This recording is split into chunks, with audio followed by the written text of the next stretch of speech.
네, 여러분 안녕하세요. 자, 이번 주는 아동기와 청소년기 발달에 대해서 공부를 하도록 하겠습니다. 벌써 13주네요, 여러분. 자, 우선 아동기 발달 특징에 대해서 알아보도록 하죠. 자, 아동기는 이제 7살에서 혹은 8살에서 12살 혹은 13살. 자, 요 시기는 초등학교를 다니는 시기에 해당이 됩니다. 자, 요 시기의 아동들의 일반적인 특징들을 대략 이렇게 정리를 해 봤어요. 그래서 요 내용을 또 다시 이어서 좀 더 자세하게 알아보긴 할 건데요.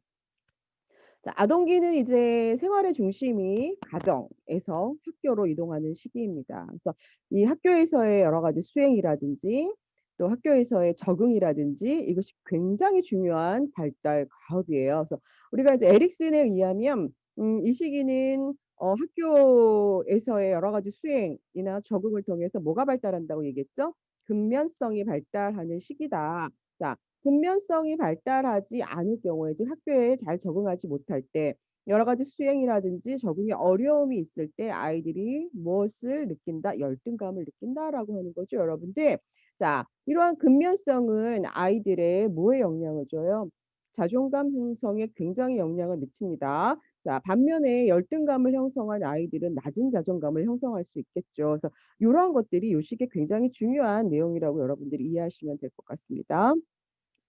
자, 학교로 이동을 하다 보니까 그 관계라고 하는 것이 또래 혹은 교사를 중심으로 이루어집니다. 그래서 이러한 두 가지의 관계가 굉장히 중요한 시기이기도 하고요. 특히나 이 시기는 또래 간에 특히나 이제 동성 간에 뭐가 발달하는 시기예요? 우정이 발달하는 시기입니다. 프로이드에 의하면 이 시기는 잠복기라고 얘기했어요. 잠복기라고 하는 것은 성적인 에너지가 수면 아래로 가라앉으면서 뭔가 인제 적응을 하기 위한 다양한 에너지를 성 에너지 대신에 성에 관심을 쏟는 것 대신에 적응을 하기 위해서 에너지를 써야 하는 이제 고러한 시기입니다. 그리고 이 시기는 성 에너지가 수면 아래로 가라앉기 때문에 동성에 대한 관심이 많아지는 시기라고 얘기를 이미 이제 앞서서 우리 프로이드 공부할 때 했었어요. 자, 그렇기 때문에 동성 또래 간의 소속감이 중요해지는 시기입니다. 쉽게 말해서 학교에 잘 적응하고 또래 간에 잘 지내고 하는 것들이 굉장히 중요한 발달 과업이다라고 여러분들이 이해하시면 되고요.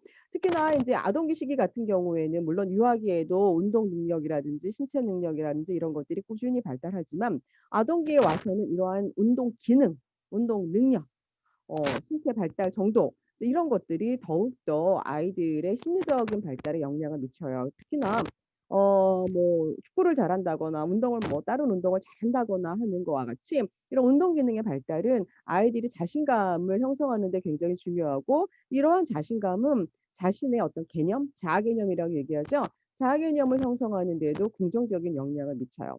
이러한 자아 개념은 궁극적으로 아이들의 자존감, '나는 괜찮아. 나는 잘할 수 있어.' 뭐 이러한 개념을 형성하는 데 영향을 미칠 수 있습니다. 네, 자존감을 형성하는 중요한 시기입니다.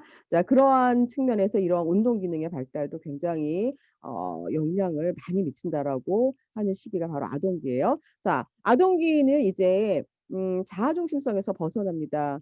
우리가 유아기까지의 아이들은 자기 중심적 혹은 자아 중심적이다라고 제가 인제 지속적으로 얘기를 했습니다.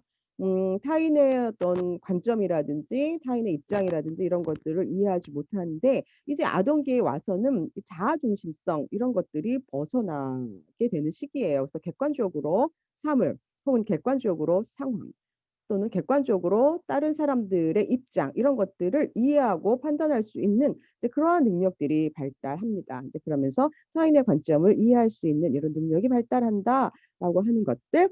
자, 요런 것들이 인제 개괄적으로 중요한 아동기 시기의 발달 특징이라고 볼 수 있어요.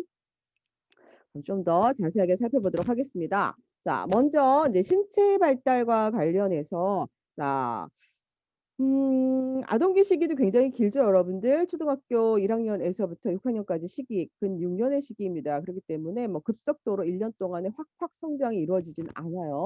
완만하게 이루어집니다. 하지만 왕성한 신체적 활동이 이루어져요. 야, 이 시기에 보면 아이들 뭐 엄청나게 뛰어놀고 막 이러잖아요. 자, 이러한 신체 활동이 어마어마하게 일어나는 시기가 아동기 시기입니다. 자, 또 이 시기의 아이들은 아프면 또 금방금방 회복을 합니다. 이런 신체적인 회복 탄력성 이런 것들이 굉장히 뛰어난 시기예요. 자 그다음에 신체 성장과 관련해서는 이제는 성인에 가까운 이제 고러한 몸의 비율이 나타나는 시기예요. 그래서 팔다리도 길어지고 그다음에 뭐 얼굴, 머리와 전체적인 신체의 비율이 성인에 가까울 정도로 그렇게 성장을 하는 시기고요. 자 인제 영구치가 이제 생기는 시기이죠. 자 앞서 인제 유아기 시기도 이제 "뇌가 많이 발달을 한다. 뇌의 무게가 늘어난다. 그만큼 뇌의 용량이 커진다."라고 하는 거 이미 우리가 공부를 했어요. 거의 성인의 한 70에서 90% 정도까지 "뇌가 발달한다. 뇌의 용량이 커진다."라고 했습니다. 이제 아동기에 와서는 거의 성인에 가까워집니다. 그래서 성인의 한 95% 정도의 수준에 달할 정도로 뇌의 중량이 그렇게 늘어나는 시기예요. 그렇기 때문에 많은 학습이라든지 뭐 이런 것들이 가능하게 되는 이제 그런 시기가 아동기다라고 여러분들이 이해하시면 될 것 같고요. 앞서서도 얘기했지만 아이들의 신체 활동 굉장히 왕성해진다라고 얘기했어요.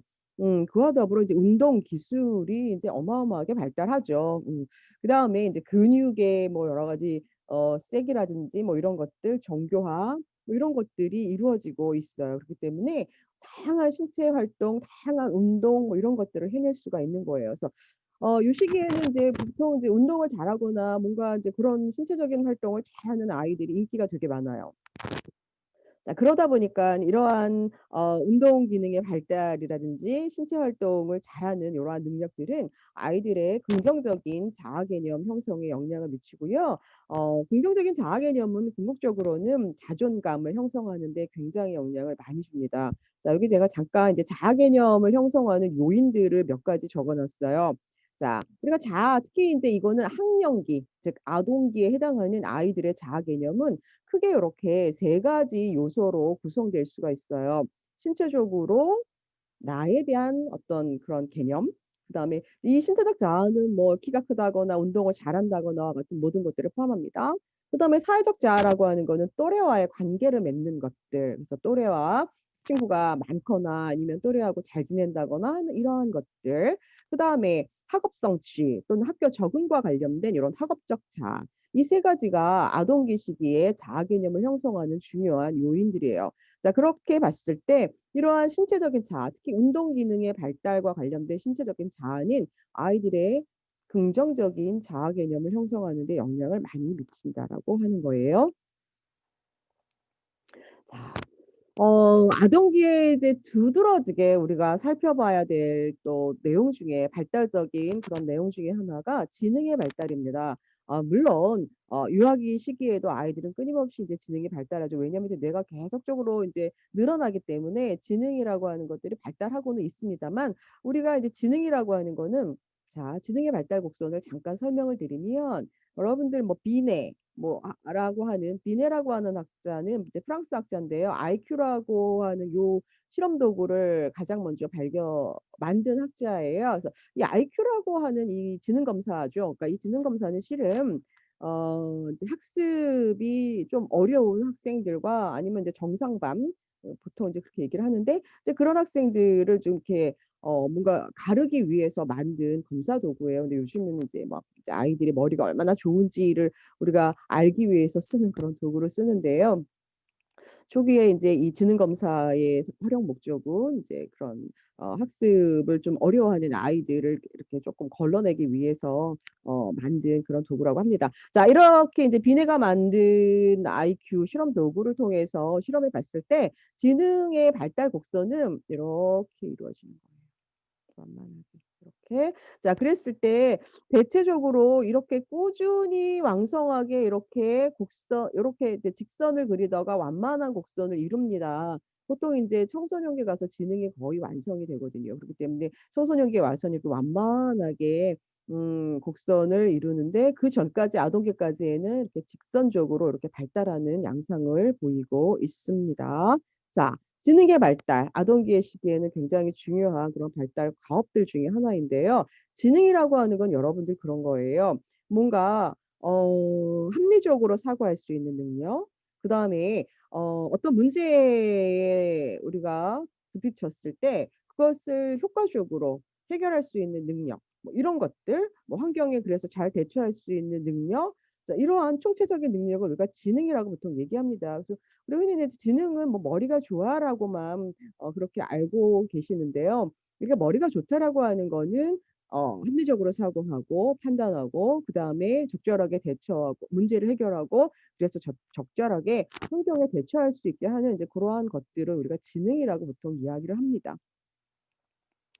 뭐 사전적인 의미로는 지능이라고 하는 거는 어떤 지식이나 기술을 획득하고 적용하는 요런 능력을 의미하기도 하고요. 그다음에 미국의 심리학자 하워드 가드너는 가드너라고 하는 학자는 다중지능을 설명한 아주 굉장히 유명한 학자십니다. 자 이분은 이 지능이라고 하는 것은 뭐 단순히 뭔가를 우리가 지식을 획득하고 기술을 획득하고 이런 것들을 떠나서 문제를 해결할 수 있는 능력 그래서 뭔가를 좀 더 창조할 수 있는 능력 이런 모든 것들을 우리가 지능이다라고 정의를 하고 있습니다. 자 보통 이제 아동기 후반까지는 지능은 굉장히 급속도로 직선의 모습을 그리면서 발달을 해 나갑니다. 하지만 그 이후 청소년기에 접어들면서 점점 완만하게 그래서 17, 18세 거의 청소년기가 마무리되는 발달상으로 청소년기가 마무리되는 요 시점에 가서는 인제 절정을 이루면서 그다음에는 쭉 우리 성인기의 지능이 발달한다고 얘기하지는 않습니다. "절정에 이룬다."라고 여러분들이 이해하시면 될 것 같습니다. 그래서 그렇기 때문에 이제 지능이 발달하는 시기이기 때문에 지능 발달에 필요한 여러 가지 경험이라든지 뭐 여러 가지 자극이라든지 이런 것들 굉장히 중요합니다. 뭐 자극보다는 이제 경험이 되겠죠. 다양한 경험들을 해 보는 것들 요런 것들이 아이들의 지능 발달에 영향을 많이 미칠 수가 있어요. 자 이 아동기 시기의 인지 발달 자 피아제에 의하면 "아동기 시기는 구체적 조작기에 해당한다."라고 얘기했습니다. 자 이 아동기에 와서는 아이들이 이제 비로소 논리적인 사고가 가능한데요. 우리가 이제 구체적 조작기라고 얘기한 거는 논리적으로 사고할 수 있는 능력은 발달하지만 아이들이 경험하고 실제 경험할 수 있는 혹은 아이들이 눈으로 직접 확인할 수 있는 것에 한하여만 구체적인 그런 내용에 한하여만 논리적 사고가 가능하다라고 하는 것을 의미하는 거죠, 구체적 조작기가. 음 그래서 이제 눈에 보이지 않는 이제 보다 추상적인 개념이라든지 뭐 이런 것들은 아직까지는 논리적으로 사고하기는 쪼끔 어렵습니다. 자 어쨌거나 이제 피아제에 의하면 구체적 조작기에 해당하고요. 구체적인 수준에서 즉 구체적인 수준이라고 하는 건 내가 경험할 수 있는 직접 확인할 수 있는 것들 이제 고러한 수준에서의 논리적 사고가 가능해지는 시기입니다. 또한 이 시기는 이제 앞서 유아기 시기에 굉장히 중요한 주 특징 중에 하나가 자기중심성 혹은 자아중심성이라고 얘기를 했어요. 요러한 자아중심성에서 벗어나요. 그래서 보다 객관적으로 상황이나 사물을 판단하고 이해하거나 아니면 보다 객관적으로 타인의 입장에서 바라볼 수 있게 된다라고 하는 거죠. 쉽게 말하면 타인의 입장에서 생각할 수 있는 능력이에요. 자 여러분들 우리가 이렇게 타인의 입장에서 뭔가를 이해할 수 있는 능력의 발달이라고 하는 것이 되어야지만 그 또래 관계에서의 친구가 '아 친구는 저럴 수 있겠구나.'라는 걸 이해할 수 있어요. 우리가 그런 능력이 발달되어야지만 또래 관계에서 보다 깊이 있게 그러한 관계 형성이 될 수 있다라고 하는 거죠. 이제 쉽게 말하면 달리 말하면 또 이럴 수도 있어요. 공감 능력이 발달한다.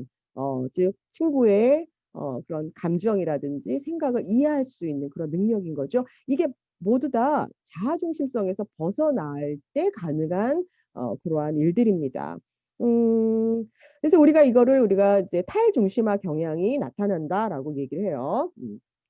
자아 중심성에서 벗어난다. 그래서 다른 사람과 입장과 관점을 이해할 수 있게 된다라고 이야기를 합니다. 자 고러한 의미가 바로 타일 중심화 경향이다 또는 다른 말로 얘기해서 조망 수용 능력이 발달한다라고 이야기를 합니다. 조망 수용 능력 이것은 이제 다시 말하면 자아 중심성에서 벗어나서 타인을 이해할 수 있는 능력이다라고 하는 겁니다. 자 그다음에 이 시기는 이제 자기 중심성 혹은 자아 중심성에서 벗어나다 보니까 자기가 보는 입장에서만 사물이나 상황을 이해하는 것이 아니라 보다 다양한 입장에서 다양한 요인들을 고려하여서 상황을 이해한다거나 사건을 파악할 수 있는 그러한 능력이 발달한다라고 하는 거죠. 자, 이러한 모든 것들이 다 자아 중심성에서 벗어날 때 가능한 것들입니다. 자, 그다음에 이 시기는 이제 집중력도 발달하는 시기라고 볼 수 있습니다. 자, 물론 전조잡기에서의 아이들도 분류할 수 있는 능력, 그다음에 연속적으로 뭔가를 배열할 수 있는 능력들, 요런 연속성의 개념들 이 어느 정도 획득되어 간다라고는 얘기를 했어요. 자, 그다음에 일부의 아이들, 특히나 인제 유아기의 후반부에 가서는 보존 개념의 요런 개념들을 쪼끔씩 아이들이 이해해 나간다고는 했지만, 비로소 이제 이 구체적인 조작기 아동기에 와서 분류 능력, 그다음에 연속성을 충분히 이해할 수 있는 것, 그다음에 보존 개념, 이런 것들이 완전히 획득될 수 있다라고 합니다. 여러분들 이런 것들이 획득이 쉬운, 이제 어떻게 보면은 우리가 학습, 공부죠. 학업에 영향을 많이 주는 그런 개념들이기 때문에 요 아동기 시기에 요러한 논리적인 개념들이 획득되지 않는다면 실은 이 아이들이 학업을 수행하는 거에 부정적으로 영향을 미칠 수가 있게 되는 거예요. 자, 그다음에 이 시기에 아이들은 또 조합 기술이 발달한다라고도 얘기를 합니다. 자, 조합 기술이라고 하는 거는 수를 조작하는 능력이에요. 뭐 더하기 빼기 뭐 나누기 곱하기 했는데 이렇게 하면 뭐뭐는 뭐뭐다라고 하는 거죠. 쉽게 말하면 일정한 수의 사물이 있으면 그것을 뭐 모으든 뭐 빼든 곱하기 하든 나누든 간에 늘 같다라는 걸 이해하는 능력이에요. 여러분들이 이러한 능력이 있기 때문에 아이들이 더하기 빼기, 곱하기 나누기와 같은 수학적인 그러한 학습이 가능해질 수 있다라고 하는 거죠. 요런 조합 기술도 발달합니다. 그래서 애들이 막 괄호 넣기 해서 요렇게 얘랑 얘랑 묶으면 얘랑 얘랑 같아요. 뭐 이런 것들 많이 하잖아요, 수학 시간에. 자, 고런 것들이 다 조합 기술에 해당이 됩니다. 자, 요러한 인지적인 능력들이 요 시기에 요렇게 발달을 하고요. 자, 또 하나 이 앞서서는 이제 우리가 구체적으로 다루진 않았지만 유아기 시기에는 아동기 시기에 또 우리가 중요하게 다뤄지는, 특히 인지와 관련된 이슈는 뭐 지능의 발달과 더불어 또 하나 기억의 발달입니다. 기억력. 어 기억의 발달에 영향을 미치는 거는 그거예요. 아이들이 뇌의 용량이 굉장히 커지고 있다. 거의 성인에 가깝다라고 얘기를 했잖아요. 성인의 거의 95%에 달할 정도로 뇌의 용량이 그만큼 늘어난다라고 하는 거. 여러분들 하드웨어가 점점 용량이 늘어나면 그만큼 저장할 수 있는 공간들이 많아지는 거와 같습니다. 그래서 이렇게 기억 용량이 증가한다. 쉽게 말하면 뇌의 용량이 증가한다라고 하는 것들이 아이들이 기억할 수 있는 능력을 발달시키는 데 영향을 미치고요. 그다음에 또 하나, "다 기억해낼 거야." 막 이러잖아요. "어떻게 기억하는 거지?" 막 열심히 막 이러면서 외우고 있는 중일 거예요, 아마 이 아이는. 여기 열심히 썼잖아요. 자, 이렇게 기억할 수 있는 나름대로의 전략을 발달시키는 시기가 바로 아동기 시기입니다. 그래서 아이들이 막 암기하고 뭐 이런 것들을 요 시기에 할 수 있잖아요. 그쵸? 자, 그러면 기억 전략, 물론 교재에는 나오지 않았네요. 자, 근데 기억 전략에 대해서는 다른 뭐 인행사 책이나 발달 책에는 요런 것들 많이 나오거든요. 그래서 요거 한번 여러분들이 교재에 없으나 한번 알아 놓으시면 좋을 것 같습니다. 자, 기억 전략이라고 하는 건 흔히 세 가지가 있어요. 시연, 조직화, 정교화. 자, 이렇게 세 가지 방법을 통해서 보통 우리가 기억을 하려고 막 노력을 해요. 자, 시연이라고 하는 거는 반복이에요. 반복해서 외우는 거. 뭐 만약에 뭐라 그래야 돼요? 뭐라 그래야 되나요? 뭘 막 외워야 돼. 단어를 막 외워야 돼요. 뭐 여기 보니까 뭐 영어 단어가 막 있네요, 제 책상 옆에. 그리고 영어 단어를 막 외우려면 아이들이 어떻게 해요? 막 쓰기도 하고 막 입으로 외우기도 하고 이러죠. 그래서 이게 시연입니다. 그래서 반복적으로 중얼중얼중얼 아니면 끄적끄적끄적하면서 외우는 거예요. 그럼으로써 기억을 하기도 하고요. 또 때로는 아이들 나름대로의 기억할 수 있는 전략들을 막 세워요. 그중에 하나가 조직화 전략입니다. 조직화 전략이라고 하는 건 그런 거예요. 여러분들 범주화시켜서 외우는 거예요. 예를 들면 여러 가지 나열된 이제 단어들이 있어요. 근데 그걸 다 외워야 해요. 근데 그 단어들 중에 애들이 비슷한 것들이 있단 말이에요. 이제 그러면 비슷한 것들끼리 모아서 묶어서 외우는 거죠. 뭐 예를 들면 포크, 나이프, 비누, 뭐 샴푸, 뭐 수건, 뭐 막 이런 게 있어요. 그러면 어느 정도 이렇게 좀 나눠질 수 있죠. 하나는 뭐 우리가 세수할 때 뭐 쓰는 거, 씻을 때 쓰는 거, 하나는 밥 먹을 때 쓰는 거, 뭐 이런 식으로 범주화시켜서 외우는 방법을 우리가 조직화라고 합니다. 자, 그런데 또 이렇게 우리가 외우다 보면은 기억하려다 보면은 이렇게 조직화가 안 되는 게 있어요. 그랬을 때는 우리가 범주화하기 어려울 때는 나름대로 뭘 만들까? 이야기를 만들어요. 이야기를 만들거나 아니면 노래로 막 만들잖아요. 그래서 그걸 막 외우는 거예요. 그래서 이러한 방법을 우리가 정교화 방법이라고 합니다. 그래서 아이들이 인제 이 아동기 시기가 되면 이렇게 자신만의 기억할 수 있는 방법들을 체득을 해서 기억을 해 나가게 되는 거죠. 그러니까 머릿속에 기억하는 것들이 쌓이고 쌓일수록 그 안에 저장되어 있는 많은 것들을 통해서 아이들은 문제를 해결한다거나 아니면 상황에 잘 대처할 수 있게 되는 거예요. 자, 머릿속에 쌓인 것들이 많을수록 기억해 된 것들이 많을수록 아이들은 그만큼 우리가 사회에서 맞닥뜨리는 여러 가지 것들을 해결할 수 있는 대처할 수 있는 능력들이 점점 발달한다라고도 볼 수 있습니다. 그랬을 때 이렇게 기억 전략들이 있다. 자, 요런 것들을 통해서 아이들은 많은 것들을 기억해 낸다라고 하는 거죠. 그래서 이제 기억하는 것들이 굉장히 정교해진다라고 하는 게 중요한 특징이라고 볼 수 있습니다. 자, 언어의 발달은 뭐 이미 이제 앞서 유아기 시기에 언어의 발달의 이제 결정기다. 그래서 언어가 충분히 발달되었으나 이제 이 아동기 시기에 와서는 이제 언어를 표현하는 거, 이것을 이제 말로 표현하는 것뿐만이 아니라 글로 표현할 수 있는 요러한 능력들, 자, 그렇죠. 읽기, 쓰기, 말하기, 듣기와 같은 요러한 능력들이 이 아동기 시기에 와서는 굉장히 급격하게 발달한다라고 볼 수가 있어요. 그래서 아무래도 인제 아이들이 학교에서 책을 읽거나 뭐 쓰거나 하는 그러한 활동들이 많기 때문에 이런 언어적 표현 능력의 발달은 굉장히 이 시기 아이들이 학교 적응에 있어서도 중요한 요인이 될 수 있어요. 자, 그렇지만 앞서서도 얘기했어요. 우리가 이제 논리적 사고라고 하는 게 이 시기에는 구체적인 거의 하나요. 즉 아이들이 볼 수 있는 것, 그쵸. 확인할 수 있고 경험할 수 있는 거에 한정되어 있기 때문에 아직까지는 좀 제한적이다. 쉽게 말하면 추상적이거나 뭐 이러한 개념들에 대해서는 논리적 사고가 쪼끔은 아직은 이루어지지 않고 있다라고 하는 거예요. 자, 그럼에도 불구하고 다양한 관점에서 뭔가 볼 수 있다. 쉽게 말하면 자아 중심성에서 벗어나서 다양한 관점에서 뭔가 상황을 파악할 수 있는 그러한 능력들, 그쵸. 타일 중심화 경향이다. 혹은 조망 수용 능력의 발달이다 하는 것들이 타인의 관점을 이해하고 다양한 관점을 이해할 수 있다라는 걸 의미합니다. 자, 그렇지만 그럼에도 불구하고 여전히 구체적 수준, 즉 경험적으로 확인할 수 있는 고러한 수준에만 인지 발달이 머물러 있다라고 하는 게 요 아동기의 인지적인 특징이라고 볼 수 있어요. 자, 정서 발달. 아동기 시기의 정서는 그렇게 유아기 시기의 아이들의 정서처럼 굉장히 막 이렇게 막 춤을 추진 않아요.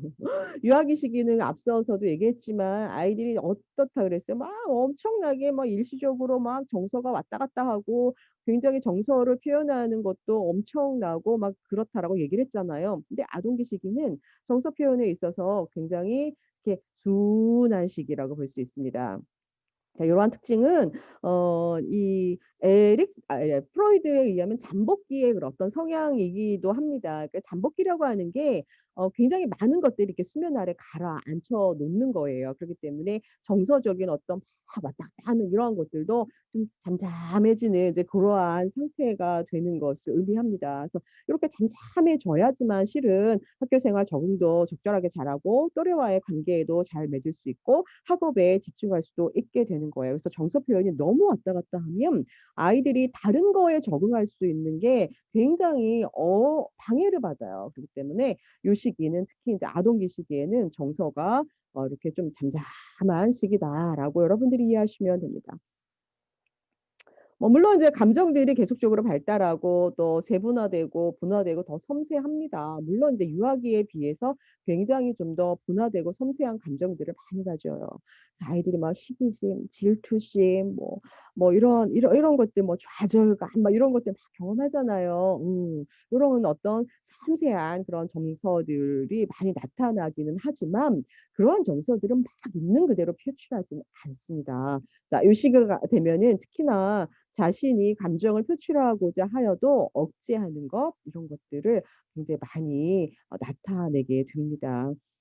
그다음에 내가 막 감정을 표현하고 싶어도 실은 그렇게 직접적으로 막 표현하지 않고 이제 간접적인 방법으로 자신의 감정을 표출하는 그러한 특징들이 나타나요. 그래서 예를 들면 그래요. 막 그렇잖아요. 막 이제 우리가 친구들이랑 같이 또래 관계를 맺는 과정 속에서 아이들이 자신이 막 화가 나는 감정을 있는 대로 막 표출을 하면은 또래와의 관계가 좀 어려워질 수가 있어요. 그랬을 때 자신이 막 표출하고 싶은 감정들을 적절하게 억제할 수 있게 하거나 좀 참는 거죠. 막 분노가 막 부글부글 끓어오른다고 옆에 있는 친구 때리면 안 되잖아요. 그런 분노 감정이 올라오는 것들도 적당히 아이들이 주먹 꼭 쥐고 참는다거나 이렇게 억제하는 걸 스스로 터득해 나가요.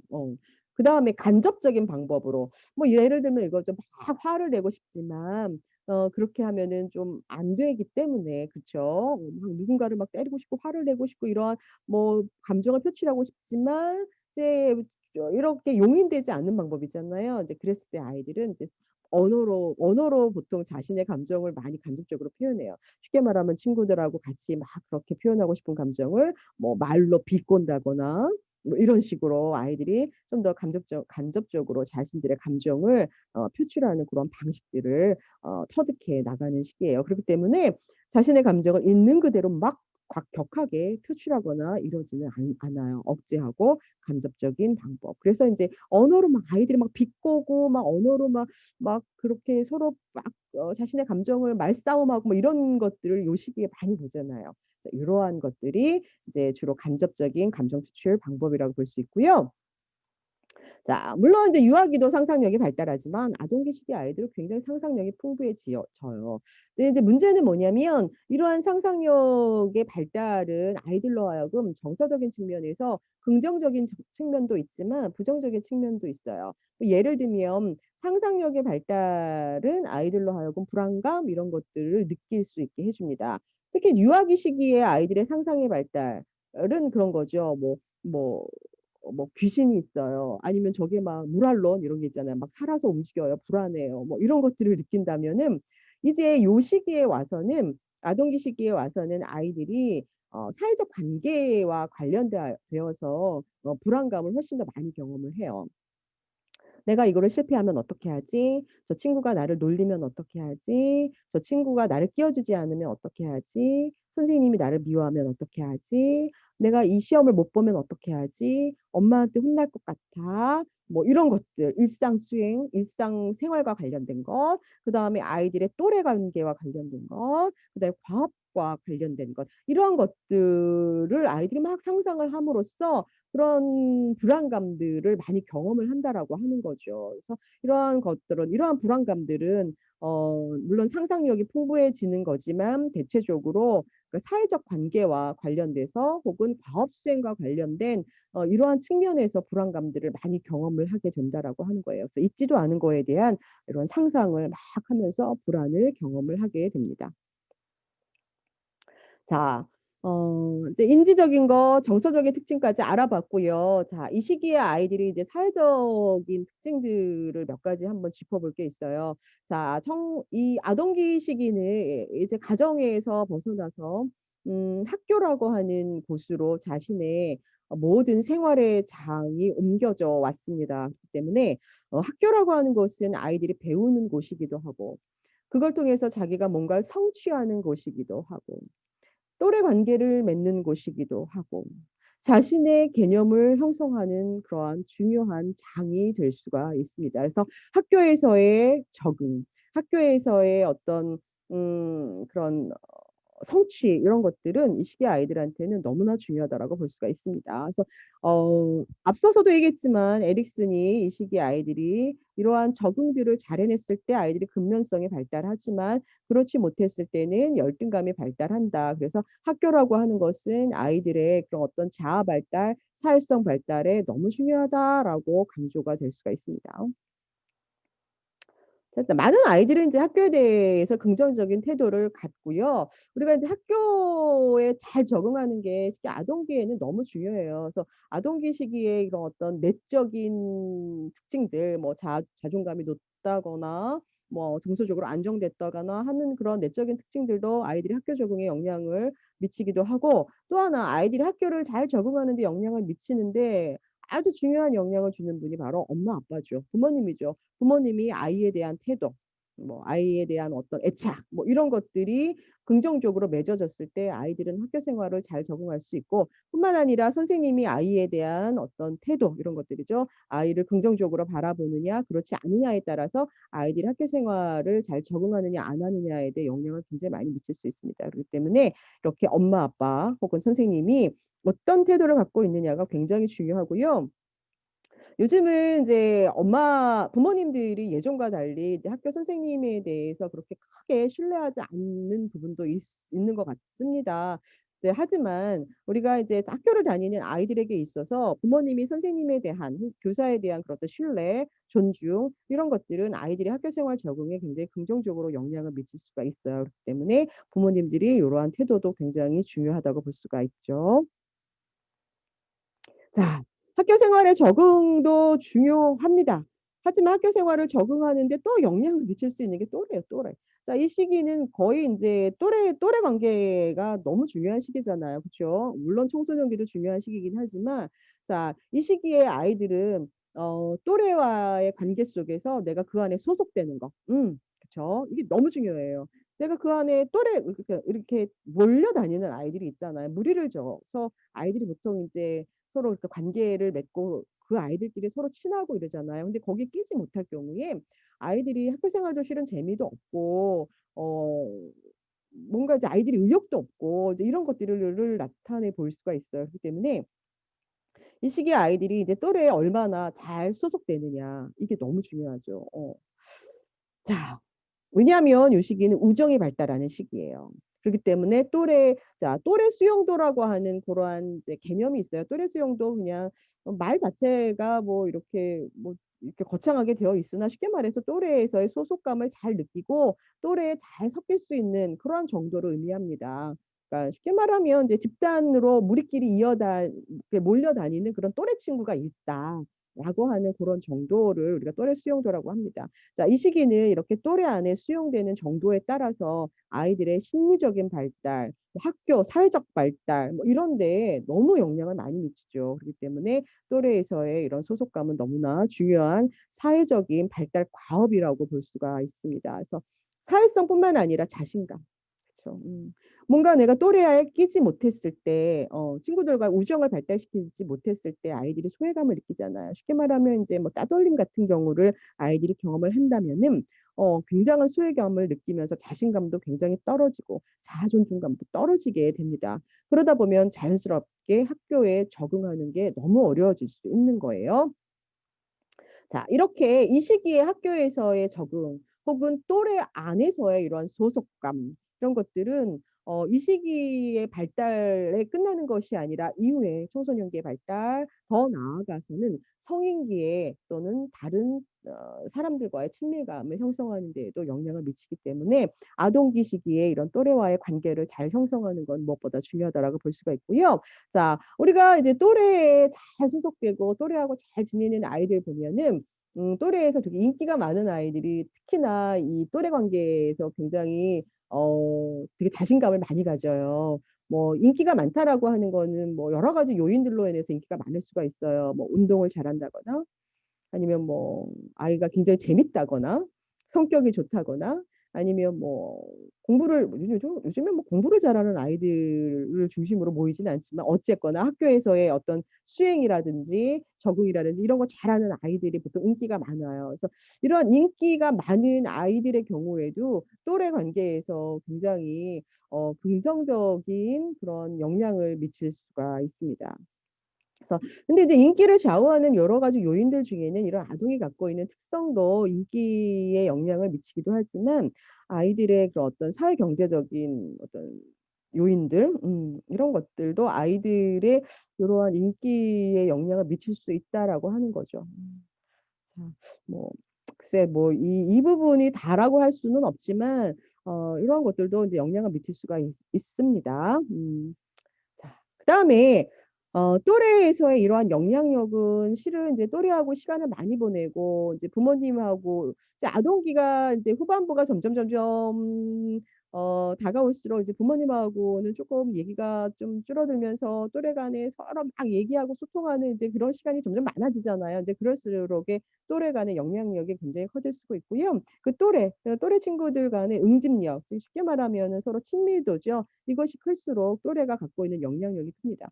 자, 이렇게 또래가 갖고 있는 영향력은 긍정적인 영향을 줄 수도 있지만 실은 이제 부정적인 영향을 미칠 수가 있어요. 그래서 그렇기 때문에 이 또래의 영향력은 '무조건 다 좋은 거야.'라고만 보긴 어렵고, 그렇기 때문에 어 아직까지는 이 시기는 이제 부모님이 그래도 중요한 시기이기 때문에 부모님들이 우리 아이들이 어떤 친구들과 어울리는지를 좀 잘 이해하고 파악하는 거, 이제 그런 것들은 좀 필요합니다. 쉽게 말하면 이제 부모님들의 통제 혹은 지도 감독 이런 것들을 통해서, 그러니까 또래를 통해서 이 아이들이 긍정적으로 영향을 받을 수 있게끔 그렇게 좀 알고 있는 거는 이 아이들의 사회적 발달에 있어서도 중요한 영향을 미칠 수가 있어요.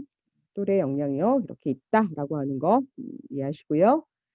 자, 아동기 시기는 다른 시기에 비해서 대중매체의 영향을 굉장히 많이 받는 시기예요. 왜냐하면 이 시기가 되면 이제 아이들이 뭐 여러 가지 인터넷이라든지 아니면 스마트폰을 통해서 요즘에는 뭐 유튜브라든지 이런 것들 너무나 많이 접하기 때문에 그 속에서 아이들이 많은 것들을 배우고 경험을 하게 되는데, 이제 문제는 뭐냐면 많은 것들이 선정적이고 폭력적인 그런 것들을 아이들이 쉽게 접할 수 있게 된다라고 하는 거예요. 우리가 이 미디어를 통해서 접하는 폭력적 혹은 선정적인 이런 것들은 아이들이 그런 행동을 쉽게 모방할 수 있게 된다거나, 그런 행동을 모방하게 됨으로써 아이들이 그런 행동을 쉽게 해볼 수 있게 되는 거죠. 그러면서 인제 문제 행동을 일으킬 수도 있다라고 하는 이제 그런 우려를 낳을 수가 있습니다. 그렇기 때문에 그런 미디어가 갖고 있는 이제 아이들에게 주는 이제 부정적인 영향들 우리가 쪼끔 고려를 해 봐야 될 것 같습니다. 음. 자, 그렇습니다. 그래서 특히나 이제 이런 반복적으로 폭력 장면에 노출되는 것은 이제 아이들이 어찌 보면 '세상은 아 이렇게 해도 되는구나.'라고 하는 세상을 바라보는 어떤 인식 이런 것들을 변화시킬 수가 있어요. 그래서 이렇게 뭐 폭력적인 것들을 해도 누구도 아무렇지도 않게 만약에 그러한 것들이 막 미디어에서 노출이 된다면 아이들도 쉽게 또래 관계 안에서 뭐 친구를 때린다거나 하는 것들을 전혀 죄의식을 갖지 않고 행동에 옮길 수 있다라고 하는 것들이 문제가 될 수 있겠습니다. 자, 그다음에 인제 우리가 미디어를 통해서 나타난 이런 성역할에 대한 고정된 그런 관념들 이런 것들을 강화시킬 수 있다라고 하는 것들이 현재 이제 대중매체가 아이들에게 미칠 수 있는 요런 부정적인 영향이 되지 않을까 싶습니다. 자, 이렇게 아동기까지 알아봤고요. 이제 이어서 청소년기 발달을 간단하게 하고 잠시 쉬었다가 다시 청소년기 발달 이어갈게요. 자, 청소년기는 이제 아동기는 초등학교 시기라고 보면 청소년기는 중학교, 고등학교 시기를 의미하죠. 그러니까 발달상. 자, 그랬을 때 대체적으로 중학교에 진입하는 13 세에서 우리가 18세 이제 고등학교를 졸업하는 시점이 됩니다. 자, 청소년기의 발달의 주 특징 제가 간단하게 요렇게 얘기를 해 봤어요. 그래서 자, 청소년기는 제2 성장의 급등기다. 그쵸? 우리가 제1 성장의 급등기는 영악이었습니다. 청소년기는 제2 성장의 급등기예요. 그래서 신체 성장이 굉장히 급격하게 이루어지는 시기이라고 할 수 있어요. 그다음에 아동기와 성인기의 중간에 끼인 시기다. 그래서 아동기에서 성인기로 진입하는 과도기다라고 하는 거죠. 자, 이 과도기라고 하는 게 참 아이들한테는 참 많은 그런 스트레스를 주는 시기이기도 합니다. 그다음에 이 시기에는 이제 추상적인 사고가 가능하다. 그래서 피아제에 의하면 형식적 조작기다라고 이야기를 했고요. 자, 이 시기의 중요한 발달 과업은 자아 정체감을 형성해야 한다라고 하는 겁니다. 자, 자아 정체감을 형성하는 것이 이 시기에 이루어지면 좋겠지만은 이 시기 동안에 완전하게 자아 정체감을 형성하지 못하는 경우도 있어요. 그래서 아직까지 내가 뭘 할지를 고민하는 그러한 유예 기간이 일어나는 시기가 또 청소년기라고 할 수 있습니다. 그래서 심리적 유예라고 하는 건 그거죠. 앞으로 내가 뭘 할지를 고민하고 방황하고 이제 그런 것들을 막 생각해 보는 그런 나에게 시간을 주는 시기입니다. 자, 그다음에 이 시기는 신체 성장이 급등하는 것과 아울러 성적인 성숙이 이루어지는 시기입니다. 그래서 여러분들 이제 성적인 성숙이라고 하는 거는 호르몬의 변화에 따라서 이루어지는 발달이잖아요. 그래서 여성 호르몬이 나오고 남성 호르몬이 나오면서 신체가 급격하게 막 달라지는 거잖아요. 그래서 뭐 갑자기 생리를 한다거나 남자아이들이 갑자기 뭐 몽정을 한다거나와 같은 그런 어떤 생리적인 변화가 나타나는 거를 우리가 성적 성숙이다라고 이야기를 합니다. 자, 이러한 성적인 성숙은 단순하게 거기서 그치는 게 아니라 아이들의 심리적인 변화에도 굉장히 많은 영향을 미쳐요. 성적인 성숙이라고 하는 것이 물론 긍정적인 영향을 미치기도 하지만 많은 경우에 청소년들이 되게 이제 부정적인 감정들을 많이 느껴요. 그리고 이 호르몬의 변화라고 하는 것은 우리가 좀 안정을 시키는데 막 호르몬이 막 급격하게 막 나오고 이럴 때 심리적 안정을 에 굉장히 방해를 많이 줍니다. 그렇기 때문에 정서적인 어떤 불안감 이런 것들을 이 시기에 아이들이 많이 경험을 하죠. 특히나 이 시기의 아이들은 극단적인 정서, 특히나 극단적으로 부정적인 정서를 많이 경험하는 시기예요. 그래서 우울하거나 불안하거나 와 같은 그런 부정적 정서를 많이 경험하는 시기입니다. 야, 주로 청소년들 아이들을 우리가 대표할 때 이런 그림들이 참 되게 딱 떠오르는 것과 우리가 같다라고 할 수 있어요. 자, 그다음에 이 시기는 부모님으로부터 심리적으로 독립을 해야 하는 시기입니다. 자, 흔히 우리가 이 시기에 이러한 정서적인 어떤 변화가 막 일어나고 그래서 우리가 이 시기를 뭐라고 불러요? 질풍노도와 같다. 그다음에 아이들이 이 시기는 또 어때요? 부모님들의 권위라든지 부모님들이 여태까지 했었던 것들에 좀 대항하는 반항을 하는 시기다. 제2의 반항기다라고 하는데 그럼 제1의 반항기는 언제냐? 학문기 시기가 제1의 반항기예요. 학문기 시기에 아이들이 자기가 할 수 있는 그런 능력들이 생기면서 막 혼자 하려고 하잖아요. "내가 할 거야. 싫어. 안 돼." 뭐 이러거든요. 자, 이 시기가 제1의 반항기예요. 자, 그렇다면 청소년기에 와서는 뭔가 막 성인인 것 같기도 하고 부모님으로부터 독립하고 싶기도 하고 심리적으로. 그러면서 뭔가 심리적으로 안정은 잘 안 되고 보기에는 어른 같아 보이기도 하고 엄마 아빠의 권위가 예전처럼 느껴지지 않고 그러다 보니 이러한 권위에 대해서 반항을 하는 선생님에 대한 부모님에 대한 그런 권위에 반항을 하는 것들이 주로 나타나는 시기입니다. 그래서 제2 반항기다. 자, 그다음에 또 이 시기를 우리가 주변인이라고 해요. 주변인이라고 하는 거는 애도 아니고 어른도 아닌 것을 우리가 의미합니다. 흔히 그러죠. 아이들한테 "너는 왜 다 큰 애가" 혹은 또 때론 그래요. "아유 아직도 어린 게" 뭐 이렇게 아이들한테 이중적으로 막 얘기를 하거든요. 그러니까 아이들이 그러죠. '나는 그럼 어른이야? 그럼 난 아직도 애야?'라고 생각을 하는 거예요. '난 뭐지?' 이렇게 생각하는 게 주변인이라고 하는 의미입니다. 자, 요런 것들이 요 시기에 대략적인 특징이라고 볼 수가 있습니다. 자, 그다음에 이 청소년기의 발달 특징에서 인제 뭐 생물적인 특징이다. 그 신체적인 특징을 의미합니다. 자, 신체적인 성숙이 나타난다. 호르몬이 나타난다는 거죠. 남성 호르몬, 여성 호르몬이 나타나면서 신체가 막 변해요. 그쵸. 막 근육이 세지고 털이 나오고 가슴이 막 더 커지고 뭐 허리가 잘록하고 히프가 나오고 막 생리가 시작이 되고 몽정을 하고 이러한 것 같은 생물학적 변화들이 막 일어납니다. 이거는 호르몬의 영향이 커요. 자, 호르몬의 영향이 딱 나타나면 여러분들 몸의 변화를 느껴요. 그래서 몸의 변화를 느끼면 이게 '내가 왜 이러지? 왜 이러지?'라고 아이들이 인제 막 혼란스러워지기 시작해요. 자, 이렇게 혼란이 느껴지면 정서적으로 안정되는데요. 이러한 혼란과 정서적 안정이 안 되고 '내가 왜 이러지?'라고 느끼면서 아이들이 '아, 그럼 나는 누구이지?'라고 하는 자아 정체감을 향해 갈 수 있게 된다라고 합니다. 자, 어쨌거나 이 시기에 이러한 신체적인 변화는 아이들에게 되게 중요해요. 신체 이미지가 이 아이들이 특히 자존감을 형성하는 데 너무 중요하다라고 하죠. 그래서 진짜 많은 아이들이 실제로 이렇게 날씬한데 거울만 보면 '너무 뚱뚱하다.'라고 느끼는 걸 우리 이런 거 많이 경험하고 또 많이 이제 이런 사례를 많이 접하잖아요. 그래서 아이들이 이러한 자신의 모습을 보면서 이런 모습을 보면서 어때요? 어 쉽게 빠지는 게 뭡니까? 다이어트. 그쵸. 다이어트. 사람들이 나만 보는 것 같아. 내가 너무 살찐 것 같이 느껴져. 사람들이 날 쳐다보는 것 같아. 막 이렇게 느껴요. 자, 요런 개념 뒤에 다시 나오겠지만 이렇게 느끼면서 아이들이 인제 다이어트에 막 돌입하죠. 그럼 막 정말 막 죽을 듯이 다이어트를 하는 거죠. 그러다가 생기는 섭식 장애가 뭡니까? 거식증이에요. 거식증은 주 원인이 이러한 이미지, 그러니까 자신의 왜곡된 신체 이미지에 의해서 나타나는 그러한 문제 현상이라고 볼 수가 있습니다.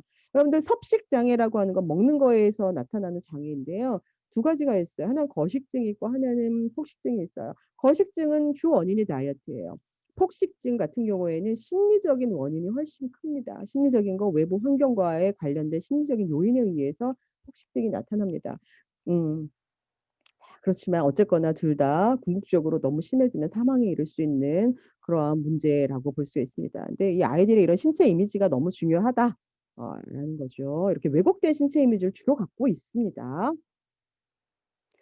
자, 그다음에 이러한 생물학적 특징에서 우리가 성적 성숙과 관련돼서 쪼끔 살펴볼 필요가 있어요. 자, 여자아이들은 이제 보통 여자 친구들은 초경을 요때쯤 합니다. 그쵸? 그래서 대체로 이제 50이 될 무렵까지 보통 인제 생리를 하죠. 어 처음에는 인제 배란이 되지 않고 초경 후에 이제 1년 정도가 지나야지 배란이 되면서 임신 가능하다라고 합니다. 이 생리가 마냥 여자 청소년들에게 좋은 것만은 아니에요. 그래서 어떨 때는 좀 되게 불쾌하기도 하고 그 느낌이. 그래서 아이들의 인제 이런 감정에 영향을 많이 미쳐요. 여러분들이 이제서 그날이야 하면은 이제 건드리지 않잖아요. 왜냐면 막 심리적으로 막 아이가 갑자기 폭발할 수 있고 막 우울해지기도 하고 막 그러잖아요. 이게 호르몬의 영향에 의해서 나타나는 현상들이라고 볼 수 있어요. 그래서 이런 기분의 감정의 변화에 굉장히 영향을 많이 미쳐요. 자, 그다음에 아이들이 이제 생리를, 특히 여자아이들이 생리를 시작한다라고 하는 건 이제 아이들에게 있어서 자신의 신체, 그다음에 성 역할, 정체감을 다시 한번 생각해 보는 그러한 계기가 될 수가 있습니다. 자, 신체적인 성숙은 뭐 남녀 아이들, 청소년들에게서 다 마찬가지로 개인차가 있습니다. 어떤 아이들은 굉장히 빨리 되는 아이들이 있어요. 빨리 성숙이 이루어지는 아이들을 우리가 조숙이라고 얘기를 하고요. 이런 신체적인 또는 성적인 성숙이 늦게 되는 아이들을 만숙이라고 얘기를 합니다. 근데 이렇게 조숙과 만숙이 남자 청소년과 여자 청소년에서의 사회적인 발달에 있어서 쪼끔 다르게 영향을 미칩니다. 그랬을 때 여자 청소년 같은 경우에 이러한 신체적인 혹은 성적인 조숙은 오히려 겉모습을 보기에는 완전히 성인이잖아요. 그랬을 때 가장 문제가 되는 것은 문제 행동, 그렇죠? 이런 거에 쉽게 빠져들 수 있다라고 하는 거죠. 그래서 어떻게 보면 인성 발달에 아주 긍정적으로만 영향을 미치지는 않아요. 여자 청소년들의 이러한 신체적인 혹은 성적 조숙이. 자, 그렇다는 것. 그다음에 이제 남자 청소년들의 이런 성적인 성숙을 경험할 때 남자아이들은 되게 혼란스럽습니다. 왜냐하면 이 남자아이들의 혼란에 이 중요한 영향을 주는 건 이거예요. 사정, 몽정 이런 거죠. 갑자기 자고 났더니 뭔가 일이 벌어졌어요. 이제 그랬을 때 화들짝 놀라는 거죠. 그래서 많은 아이들이 막 갑자기 속옷을 막 아무 데나 쑤셔 박는다거나 자 뭐 이러한 일들을 막 합니다. 자, 이러한 것들이 아이들로 하여금 굉장히 혼란감 이런 것들을 경험할 수 있게 해 줍니다. 자, 그럼에도 불구하고 이제 이 시기에 남자 청소년 아이들이 막 근육이 세지고 막 이러한 것들의 어떤 신체적인 어떤 변화, 이제 그거에 따른 운동에 할 수 있는 능력의 이런 변화 이런 것들은 아이들이 특히 남자아이들 같은 경우에는 긍정적인 영향을 많이 줘요. 그래서 굉장히 뭐 체격이 좋아지거나 키가 크거나 뭐 근육이 막 있거나라고 하면, 그리고 운동을 잘하거나 하면은 또래에 비해서 인기가 많고 어떤 리더로서의 역할을 할 수 있는 이제